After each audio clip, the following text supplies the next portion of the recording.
Let me ask you something. How do you save a species that you literally can't see? I mean, it's a huge problem for conservationists who work in really murky waters. Today, we're going to dive into a pretty incredible study that uses sound waves and artificial intelligence to see the unseen and protect a hidden hero of our ecosystems. So, our story kicks off with a true unsung hero of our rivers and lakes, the freshwater mussel. Now, they might not look like much, but they do a job that has this massive, positive impact on their entire world. The problem is, they're in big trouble, and figuring out how to help them has been, well, a total mystery.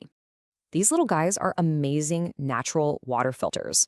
Seriously, they are working around the clock, just sucking in stuff like phytoplankton and other organic junk from the water, and in doing so, they are constantly cleaning it, making the water quality and clarity better for every single other thing living there.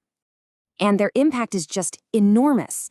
They're the dominant communities on the lake bed, they create habitats for other little critters, and get this, they can improve water transparency by a staggering 60%. They're also a host for the endangered bitterling fish, so if the mussels disappear, so do they. It's all connected. Okay, so let's zoom in on our location. This is Lake Izunuma in Japan. It's the biggest habitat for a very specific and very endangered type of mussel. And here's the kicker. Lake Izunuma often has some of the worst water quality in the entire country. That makes the mussel's filtering job not just more important, but also way, way harder. And this brings us right back to that core problem.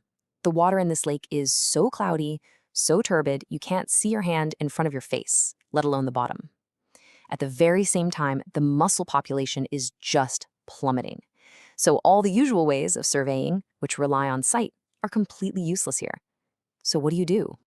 To really appreciate just how big a breakthrough this is, we first have to look at how people used to tackle this problem. What was the old way of doing things? And more importantly, why did it fail so badly in an environment this tough? So the traditional method is called a quadrat survey. It's about as low-tech as it sounds. Basically, you send divers down, they lay a square grid on the lake bed, and then they physically, manually count every single mussel they can find inside that little box. Yeah, as you can probably guess, this method is incredibly slow, and it costs a ton of money. You need trained divers, boats, all the gear, and just hours and hours of time. Even worse, sometimes the divers can actually disturb the very habitat they're trying to save. And for a place like Lake Izunuma, it's a total non-starter. If you can't see, you can't count. Simple as that. So this is where things get really cool. Since they couldn't use their own eyes, researchers turned to a brand new combination of tools: acoustic eyes to peer through the muck, and an AI brain to understand what those eyes were seeing. Okay, first up, the eyes.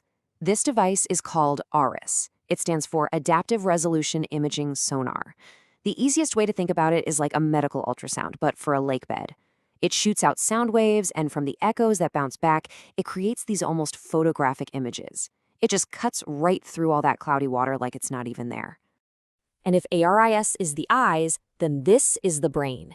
It's a deep learning algorithm called YOLO V4. It basically works just like the facial recognition software on your phone, but instead of learning to spot your face, it's been taught to automatically find and classify a mussel in one of those sonar images. So here's how the whole high-tech workflow comes together. It's actually a pretty elegant three-step process. First, the ARIS sonar scans the lakebed from a boat. Second, the YOLO V4 AI instantly goes to work analyzing those sound pictures. And third, the AI flags every single mussel, figures out if it's alive or dead, and maps its exact location. But here's the really mind-blowing part. How do you actually teach an AI the difference between, say, a rock and a mussel? Or even more impressive, the difference between a living mussel and a dead one, using only sound? Well, that's where the training comes in. And this right here is the aha moment. On the left, you see a living mussel, the way it normally sits, kind of partially buried in the mud. Now look at the right. That's how the ARIS sonar sees it. That little bit of exposed shell creates a very specific, very bright reflection.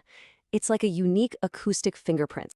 So the AI was trained on thousands of these images, learning all these subtle differences. A living mussel sticking up out of the mud gives off a really strong, concentrated reflection, and it casts a distinct shadow behind it. But a dead one? It's just lying flat on the bottom, so it has a much weaker, more spread out reflection. The AI learned to spot these different acoustic profiles instantly. Okay, so after training up this new virtual diver, the researchers basically unleashed it on Lake Izunuma. And the results they got back were, and I'm not exaggerating here, nothing short of revolutionary for this kind of work. Let's just start with the most incredible number, 97%. That's the mean average precision. In plain English, that's how accurate the AI model was. It correctly found mussels and classified them as living or dead with near perfect accuracy just from the sound data. Absolutely amazing. And this is the final payoff. For the first time ever, conservationists have a crystal clear, high-res map that shows exactly where the mussels are living. No more blind guesswork.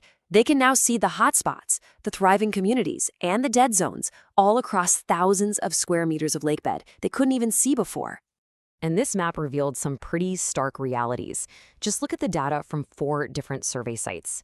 Sites 1 and 2, kind of low density. Site 3 is almost totally empty. But Site 4? Wow, it's a thriving hotspot with a population density more than 20 times higher than Site 3. And this chart just visualizes that huge difference. It couldn't be clearer. For the very first time, conservationists know exactly where to focus their efforts. They know they have to protect the hotspot at Site 4, and they need to figure out what on earth went wrong at Site 3. This is what we mean when we talk about actionable, data-driven conservation. So what does this all mean beyond this one lake in Japan? Well, this huge breakthrough isn't just a one-off success story. It really provides a powerful new blueprint for conservation efforts all over the globe. You know, the researchers who did the work say it best, and the 2 key words in their conclusion are feasible and open source. That means it doesn't just work, it's practical, and the tools are available for other scientists and other teams to use and build upon anywhere in the world. So, the ultimate takeaway here is that we now have a tool that's faster, cheaper, safer for the environment because it's non-invasive, and way more comprehensive than anything that's come before it. This could literally revolutionize how we study and protect countless fragile underwater ecosystems, from riverbeds to coral reefs. And that leaves us with a final, really exciting thought. By giving us eyes that can see in the dark, this technology has pulled back the curtain on a hidden world. It really makes you wonder, doesn't it? What other secrets are lying at the bottom of our lakes and our oceans, just waiting for the right tools to bring them into the light?